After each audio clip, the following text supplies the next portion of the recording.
애리조나의 젊은 치어리더 팀 전체가 1995년 공연 후 사라졌고 신비롭게 실종되어 답없는 질문들과 황폐해진 부모들만 남겼습니다.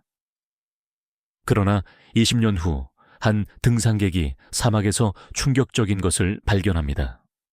모든 것을 바꾸고 불안한 진실을 드러낼 발견이었습니다. 애리조나의 태양이 부엌 창문을 통해 비춰들어 아침 식탁 위에 긴 직사각형의 빛을 드리웠습니다. 그곳에는 이지은이 남편 박민수와 함께 앉아 있었습니다. 애리조나 챈들러의 전형적인 아침이었습니다. 아니, 적어도 지난 20년 동안의 아침들처럼 전형적이었습니다. 쌍둥이 딸들이 흔적도 없이 사라진 이후로 말입니다. 지은은 멍하니 커피를 저었고 그녀의 생각은 자주 그랬듯이 지수와 지혜에게로 흘러갔습니다. 아이들은 이제 34살이 되었을 것입니다. 그들은 어떻게 생겼을까요? 자신의 아이들이 있을까요? 이런 질문들이 매일 그녀를 괴롭혔지만 그녀는 알 수 없음과 함께 사는 법을 배웠습니다. 나무 테이블에 부딪힌 휴대폰의 갑작스러운 진동이 그녀를 놀라게 했습니다. 그녀는 내려다보았고 직장 동료나 슬픔 지원 그룹의 친구 중 한 명을 기대했습니다. 대신 그녀는 얼어붙었습니다. 화면에 강영사라는 이름이 밝게 빛났습니다. 여보, 그녀가 속삭이듯 말했습니다. 강영사님이에요. 민수의 머리가 신문에서 벌떡 올라왔고 눈은 믿을 수 없다는 표정으로 커졌습니다. 강태호 형사는 그들 딸의 사건을 담당했던 수석 수사관이었습니다. 이 사건은 언론 보도와 광범위한 수색에도 불구하고 몇 년 전 미제 사건이 되었습니다. 받아봐. 민수가 떨리는 손으로 커피잔을 내려놓으며 재촉했습니다. 지은은 통화를 수락하기 위해 화면을 밀었고 그녀의 심장은 갈비뼈에 부딪혀 요란하게 뛰었습니다. 여보세요, 이씨 부인. 강영사의 깊은 목소리가 스피커를 통해 울렸습니다.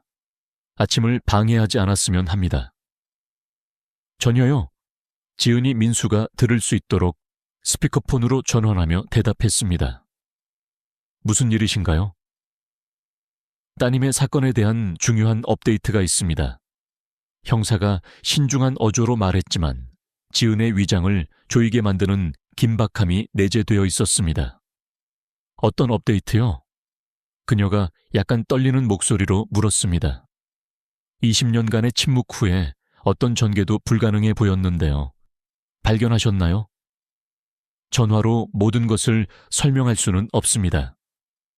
강영사가 부드럽게 가로막았습니다. 부부께서 서둘러 경찰서로 와주실 수 있으신가요? 빠를수록 좋습니다. 민수가 앞으로 몸을 기울였습니다. 즉시 가겠습니다. 그가 형사에게 확약했습니다. 감사합니다. 기다리고 있겠습니다. 통화가 끝나고 부엌은 침묵에 잠겼습니다. 잠시 동안 둘 다 움직이지 않았습니다. 마치 갑작스러운 행동이 이 연약한 가능성의 순간을 산산조각 낼까 두려워하는 것처럼 말입니다. 혹시 지은은 질문을 끝내지 못했고 그녀 안에서 위험하게 부풀어 오르는 희망을 말로 표현할 수 없었습니다. 민수가 테이블 너머로 손을 뻗어 그녀의 손을 꽉 쥐었습니다. 섣부른 판단은 하지 말자. 하지만 무엇이든 간에 우리 함께 마주하자. 그들은 새로운 에너지로 테이블에서 일어났고 반쯤 먹은 아침 식사를 벌였습니다. 지은은 지갑을 집었고 민수는 지갑과 열쇠를 챙겼습니다. 5분 안에 그들은 차도에서 후진하고 있었습니다. 아침 해가 그들이 챈들러 경찰서를 향해 운전하는 동안 차 내부를 따뜻하게 했습니다. 너무 오래됐어요. 지은이 20년 동안 너무나 많이 변한 도시를 창밖으로 바라보며 중얼거렸습니다. 새 건물들, 확장된 고속도로, 딸들이 알아볼 수 없는 곳이에요. 강 형사님으로부터 다시 연락을 받을 거라고는 생각하지 못했어요. 민수가 고개를 끄덕였고 그의 손가락 마디는 핸들에서 하얗게 변했습니다. 알아요. 앞으로 나아가려고 노력했지만 내 일부는 이 전화를 기다리는 걸 멈추지 않았어요. 경찰서 주차장은 평소보다 더 붐볐습니다. 그들이 빈자리에 주차하면서 지은은 여러 다른 차량들을 알아봤습니다. 다른 실종된 치어리더들의 부모들의 차들이었습니다. 그녀의 심장 박동이 빨라졌습니다. 다른 분들도 여기 계시네요. 그녀가 속삭였습니다. 서안에서는 친숙한 커피와 세제 냄새가 그들을 맞이했습니다. 접수원이 즉시 그들을 알아보고 복도 아래 회의실로 안내하며 동정적인 미소를 지었습니다. 그들이 들어갔을 때 그들은 이미 큰 테이블 주위에 앉아있는 네 쌍의 부모들을 발견했습니다. 강 형사는 방 앞쪽에 서 있었고 그의 이전에 검은 머리는 이제 회색으로 물들었고 눈가의 주름은 지은이 기억하는 것보다 더 깊었습니다. 박씨 부부, 그가 고개를 끄덕이며 그들을 인정했습니다. 앉으세요. 그들이 남은 의자의 자리를 잡으면서 지은은 다른 부모들과 시선을 교환했습니다. 김영수와 최미라, 쌍둥이와 함께 사라진 딸 김수진의 부모, 정한나의 부모인 이재민과 서유진, 한소희의 어머니 조혜진, 그리고 박서연의 부모인 류진우와 한민지, 모두 같은 끔찍한 사건, 20년간의 같은 악몽으로 연결된 사람들이었습니다. 강 형사가 목을 가다듬었습니다. 이렇게 빨리 와주셔서 감사합니다. 전화로 말씀드렸듯이 따님들의 사건에 중요한 진전이 있습니다. 그가 잠시 멈췄고 그의 표정은 엄숙했습니다. 오늘 이른 아침 소노란 사막 깊은 곳에 있던 등산객이 따님들의 실종과 연관되어 있다고 믿어지는 무언가를 발견했습니다. 그는 테이블 위에 노트북으로 돌아서서 몇 개의 키를 눌렀습니다. 벽면 스크린에 이미지가 나타났습니다. 큰 평평한 돌 아래 모래에 부분적으로 묻힌 녹슨 금속 여행 가방. 뚜껑이 열려 있었고 안에는 빨간색과 흰색 천 더미가 보였습니다. 치어리딩 유니폼이에요. 조혜진이 손을 입에 가져가며 속삭였습니다. 지은이 앞으로 몸을 기울이며 사진의 세부 사항을 보려고 애썼습니다. 빨간 천은 먼지가 많고 바랬지만 틀림없었습니다. 딸들이 사라진 밤 입었던 유니폼과 동일했습니다. 강 형사가 계속했습니다.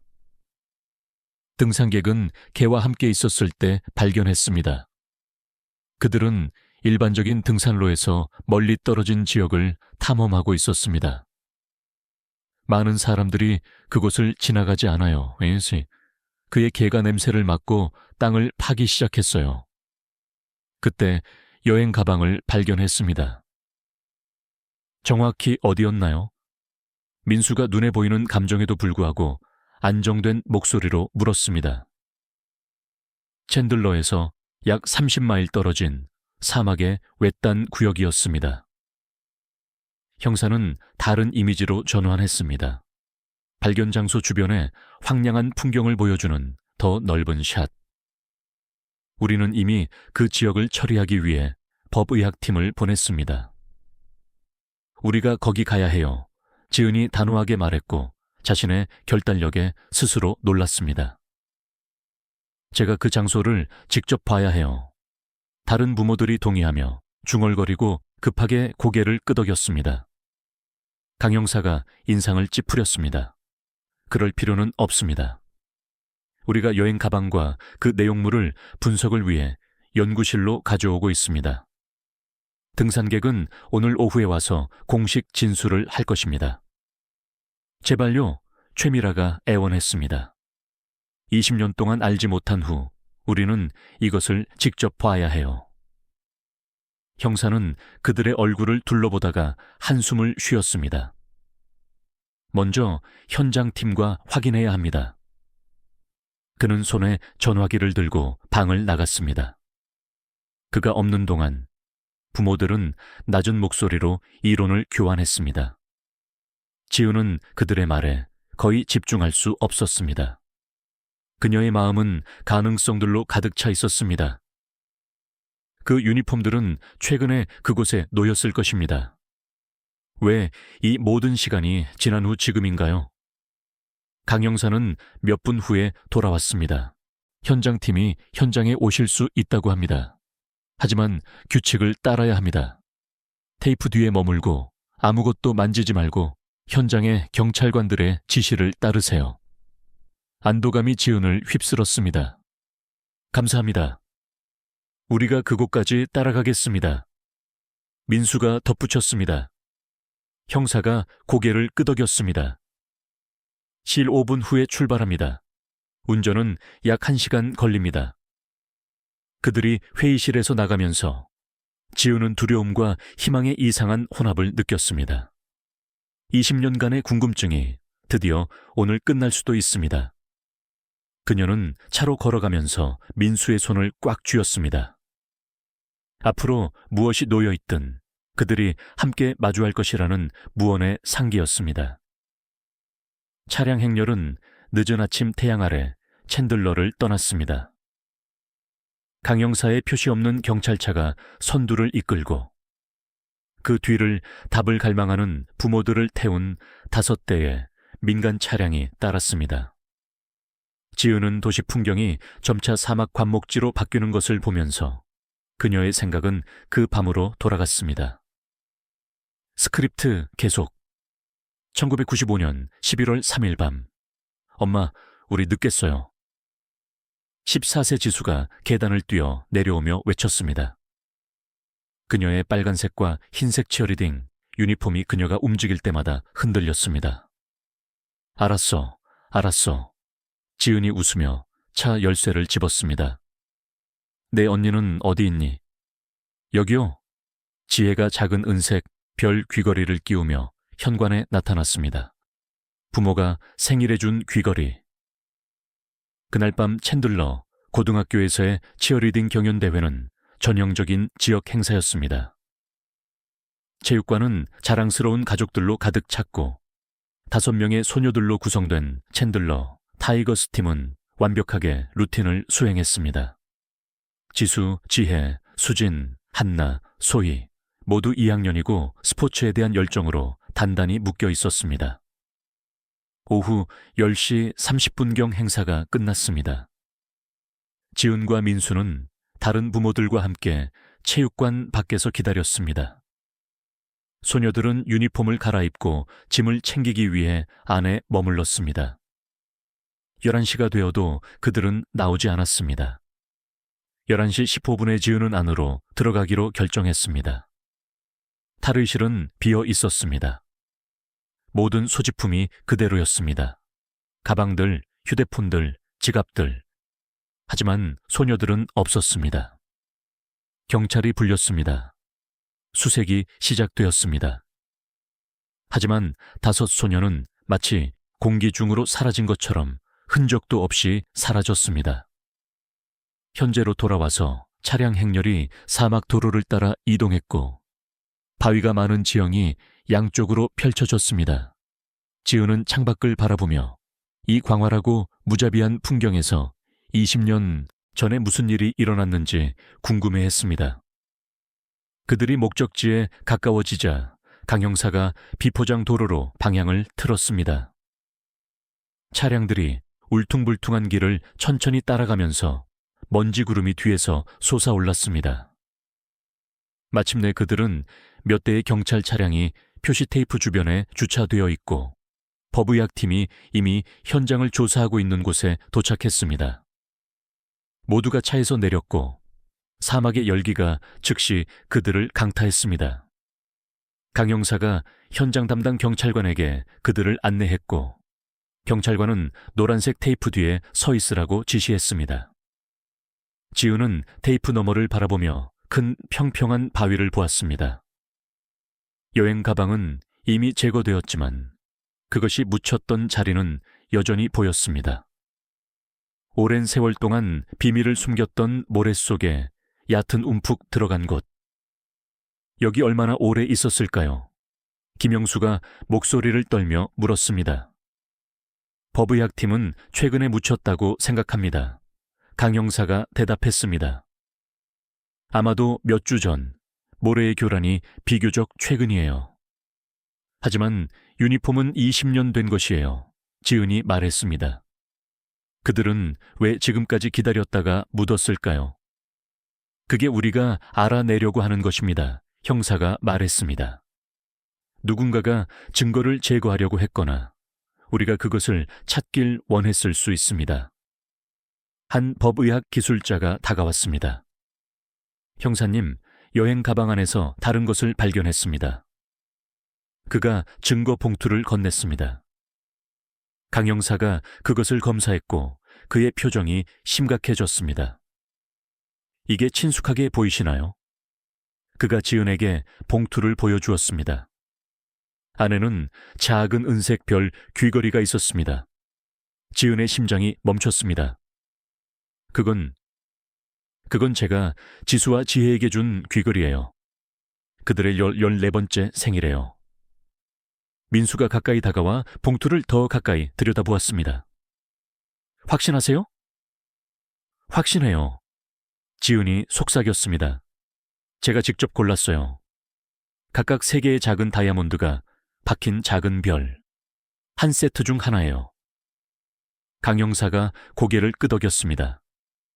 이것은 그들이 그날 밤 이 유니폼을 입고 있었다는 확증입니다. 우리는 더 넓은 지역을 수색할 것입니다. 더 많은 것이 있을 수 있습니다. 부모들은 수색이 계속되는 것을 지켜봤고 각자는 자신의 생각에 잠겨 있었습니다. 태양이 더 높이 올라가면서 열기가 심해졌고 누군가가 차에서 물병을 가져왔습니다. 1시간 후 또 다른 발견이 있었습니다. 바위 근처에 부분적으로 묻힌 낡은 가죽 가방. 그 안에는 더 많은 개인 물품들이 있었습니다. 낡은 헤어 리본, 부서진 휴대폰, 손목시계. 이건 한나의 시계예요. 서유진이 외쳤습니다. 할머니께서 주신 거예요. 증거가 쌓이면서 현실이 자리 잡았습니다. 딸들이 실제로 여기 있었습니다. 어떻게든 그들은 이 외딴 사막 지역으로 끌려갔습니다. 하지만 왜? 조혜진이 울며 물었습니다. 왜 우리 딸들을 데려갔을까요? 그들은 단지 아이들이었어요. 강 형사가 부드럽게 그녀의 어깨에 손을 얹었습니다. 우리가 알아낼 거예요. 약속합니다. 오후가 되어서야 그들은 경찰서로 돌아갔습니다. 현장팀은 계속 수색하며 더 많은 증거를 찾으려는 약속과 함께였습니다. 돌아오는 길에 지은의 전화기가 울렸습니다. 모르는 번호였습니다. 여보세요? 이 씨 부인인가요? 남자 목소리가 물었습니다. 네, 누구세요? 제 이름은 김대한입니다. 저는 오늘 아침에 여행 가방을 발견한 등산객입니다. 경찰이 제게 당신의 번호를 줬어요. 제가 당신과 이야기할 수 있을까 해서요. 지은이 민수를 바라보았고 그가 고개를 끄덕였습니다. 물론이에요. 언제 만날 수 있나요? 오늘 오후에 경찰서에서 진술을 할 거예요. 혹시 거기 계실 건가요? 네, 거기 있을게요. 좋아요. 그럼 거기서 봐요. 그리고 이 씨 부인, 정말 죄송합니다. 더 일찍 발견했어야 했는데.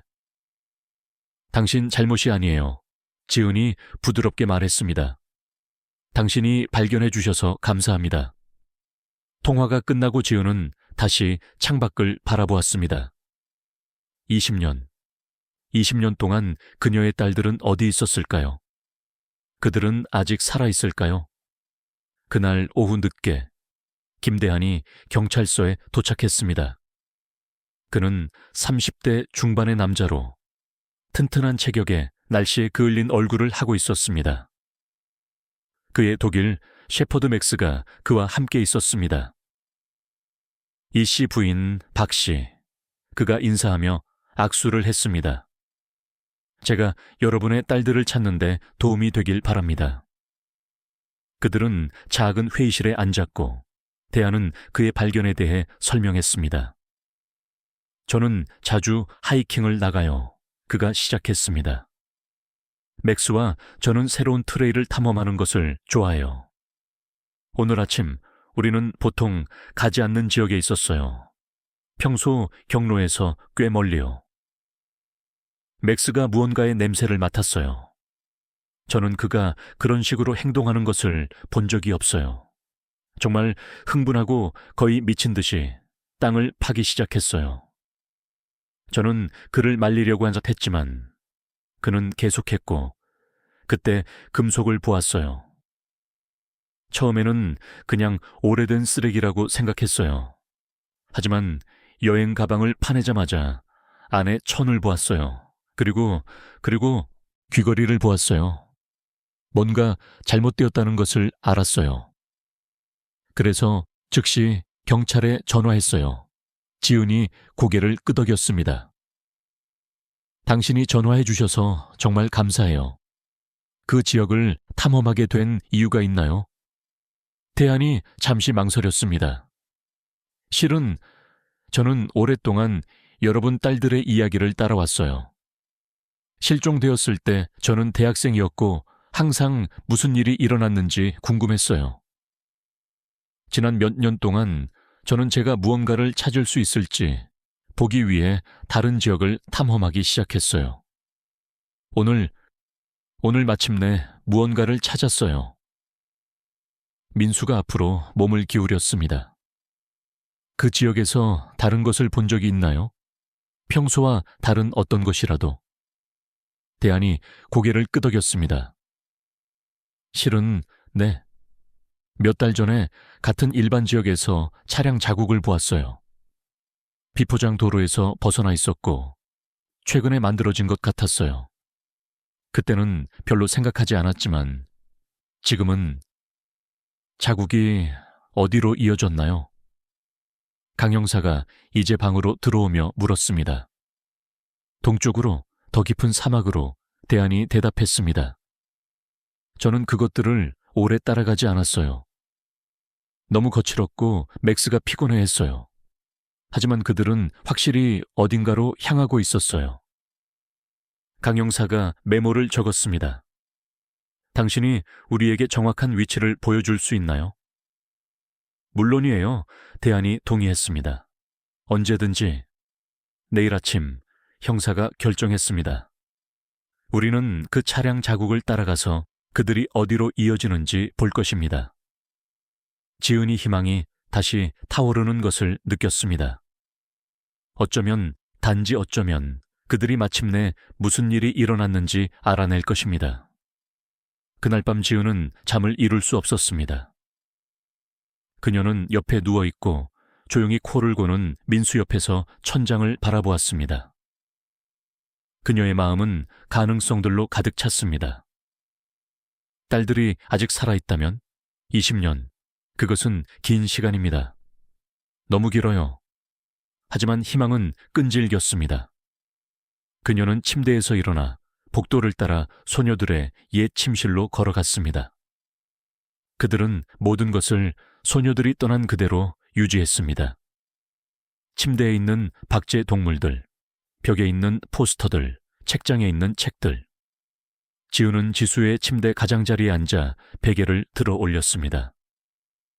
그것은 더 이상 딸의 냄새가 나지 않았고 수년 동안 나지 않았지만 여전히 그녀를 위로해 주었습니다. 우리가 너희를 찾을 거야. 그녀가 빈 방에 속삭였습니다. 약속할게. 어디에 있든 우리가 너희를 찾을 거야. 다음 날 아침 또 다른 차량 행렬이 사막으로 향했습니다. 이번에는 김대한과 맥스가 선두에 있었고 강 형사와 여러 다른 경찰관들이 따라갔습니다. 부모들도 다시 한번 따라갔고 답을 갈망했습니다. 대안은 그들을 전날의 발견 장소로 안내한 다음 그가 몇 달 전에 보았던 차량 자국이 있는 곳으로 더 동쪽으로 안내했습니다. 자국들은 희미했지만 여전히 보였고 험난한 지형을 가로질러 이어졌습니다. 그들은 천천히 따라갔고 차량들이 바위와 선인장을 조심스럽게 피했습니다. 1시간의 운전 후 그들은 저 멀리 무언가를 보았습니다. 건물들, 평평한 사막 풍경 속에서 벗어나 있는 구조물들. 저게 뭐죠? 민수가 물었습니다. 강 형사가 쌍안경을 들어 올렸습니다. 오래된 목장처럼 보입니다. 버려진 것 같아요.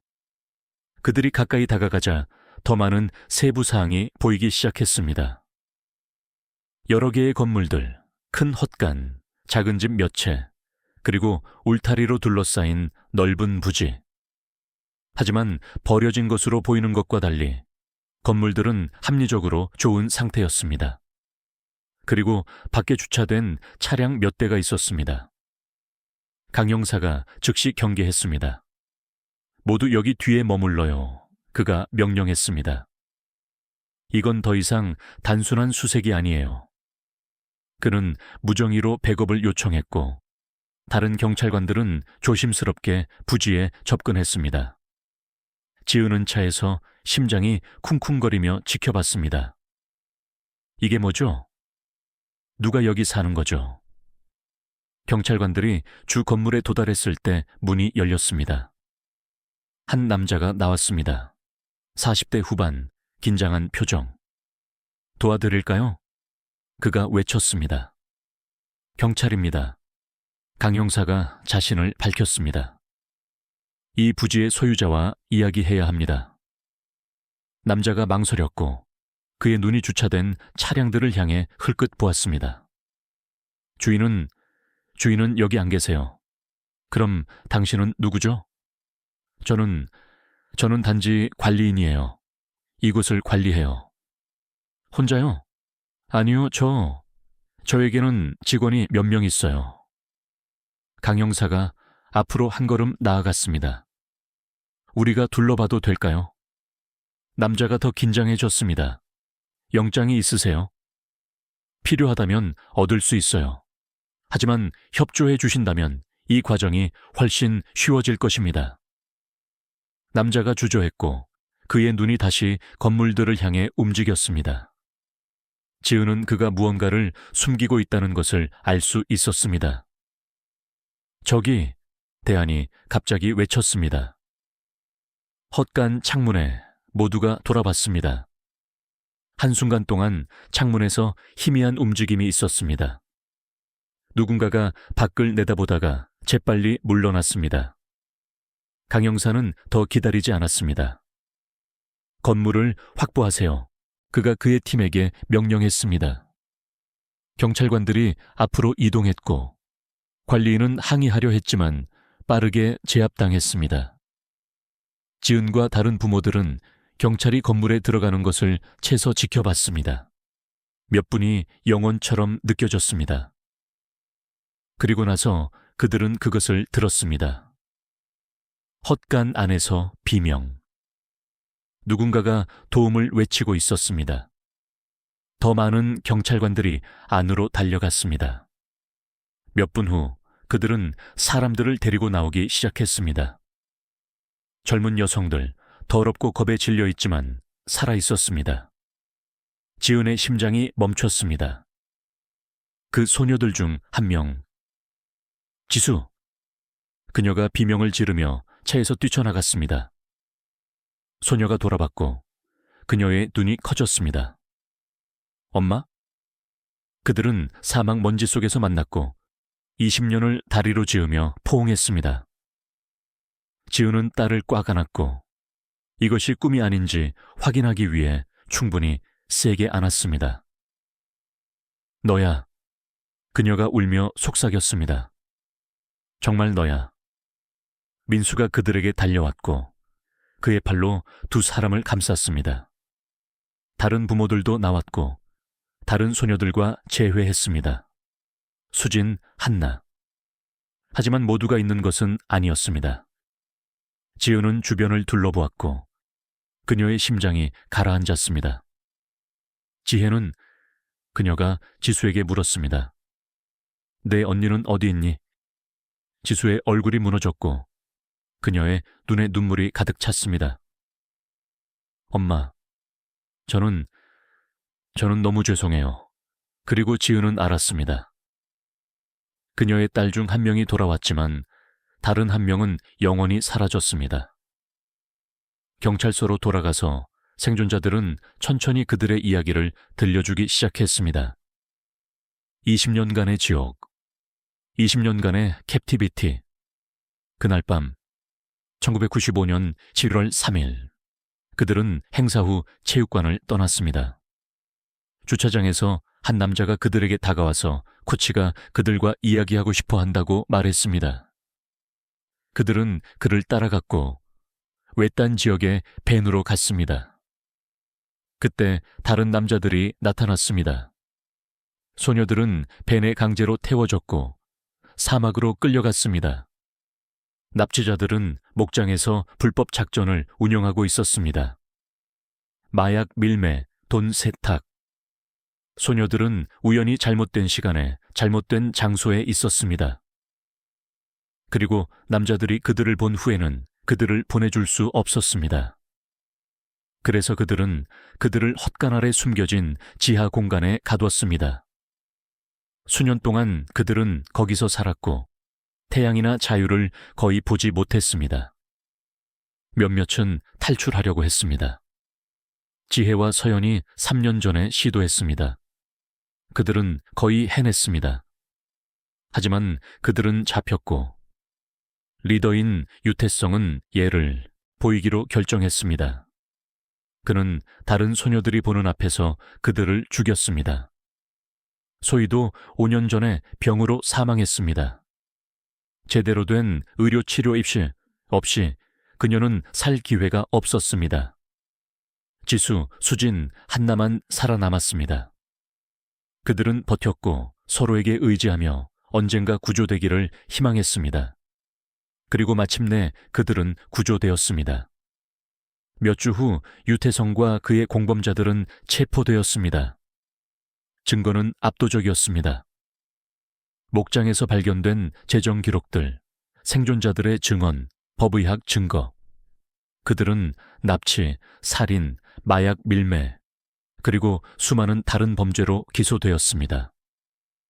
지수, 수진, 한나는 새로운 삶에 적응하기 시작했습니다. 쉽지 않았습니다. 20년은 긴 시간입니다. 세상은 많이 변했고 그들은 모든 것을 다시 배워야 했습니다. 하지만 그들은 살아있었습니다. 그들은 자유로웠습니다. 그리고 그들은 사랑하는 사람들과 함께 있었습니다. 지은은 지수의 침대 가장자리에 앉아 딸이 밤에 잠드는 것을 지켜봤습니다. 그녀는 매일 밤 이렇게 했고 지수가 정말 거기에 있는지 이것이 꿈이 아닌지 확인했습니다. 엄마? 지수가 졸음 섞인 목소리로 말했습니다. 응, 자기야? 언니를 생각하고 계세요? 지은이 고개를 끄덕였고 목에 덩어리가 생겼습니다. 항상.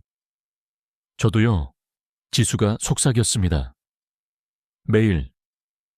그녀는 너를 자랑스러워할 거야. 지은이 말했습니다. 너는 너무 강해. 너는 살아남았어. 우리 둘 다 살아남았어야 해요. 알아.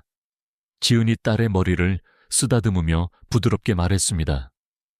하지만 그녀는 네가 살아남기를 원했을 거야. 그리고 그녀는 네가 삶을 살기를 원할 거야. 충만하고 행복한 삶을. 지수가 그녀를 올려다보았고 그녀의 눈에 눈물이 가득 찼습니다. 어떡해요? 어떻게 그냥 계속할 수 있죠? 한 번에 하루씩 지은이 대답했습니다. 우리는 함께 해낼 거야. 우리 가족으로서. 그녀는 딸을 꽉 안았고 그들이 이겨냈다는 것을 알았습니다. 그들은 20년간의 악몽에서 살아남았습니다. 그리고 어떻게든 그들은 다시 살아가는 법을 배울 것입니다.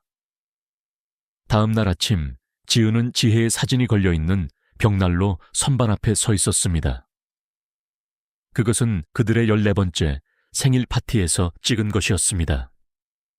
두 소녀가 함께 웃고 있었고 그들의 새로운 은색 별 귀걸이가 햇빛에 반짝이고 있었습니다. 우리가 그녀를 찾았어. 그녀가 사진에 속삭였습니다. 지수를 찾았어.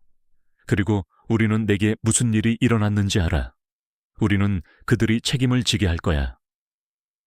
그녀는 사진 앞에 작은 은색 별 귀걸이 한 쌍을 놓았습니다. 목장에서 회수한 것과 김대한이 찾은 것. 함께 완전한 그들의 딸들이 그랬던 것처럼. 민수가 뒤에서 그녀의 어깨에 손을 얹었습니다. 준비됐어? 그녀가 고개를 끄덕였습니다. 오늘은 유태성의 첫 법정 심리였습니다. 그들은 그곳에 있을 것이고 그들의 딸들을 위해, 그들이 잃은 딸과 그들이 되찾은 딸을 위해 정의는 지혜를 되돌려주지 않을 것입니다. 그것은 다른 소녀들이 겪은 고통을 지우지 않을 것입니다. 하지만 그것은 시작이었습니다. 그리고 지은에게는 지금 당장은 충분했습니다. 그들이 집을 나설 때 그녀는 뒤를 돌아보며 계단 위에 서 있는 지수를 보았습니다. 그녀의 딸은 더 이상 14세 치어리더가 아니었습니다. 그녀는 너무 많은 것을 본 34세 여성이었습니다. 하지만 그녀는 살아 있었습니다. 그리고 그녀는 집에 있었습니다. 그리고 지은에게는 그것이 세상의 모든 것을 의미했습니다.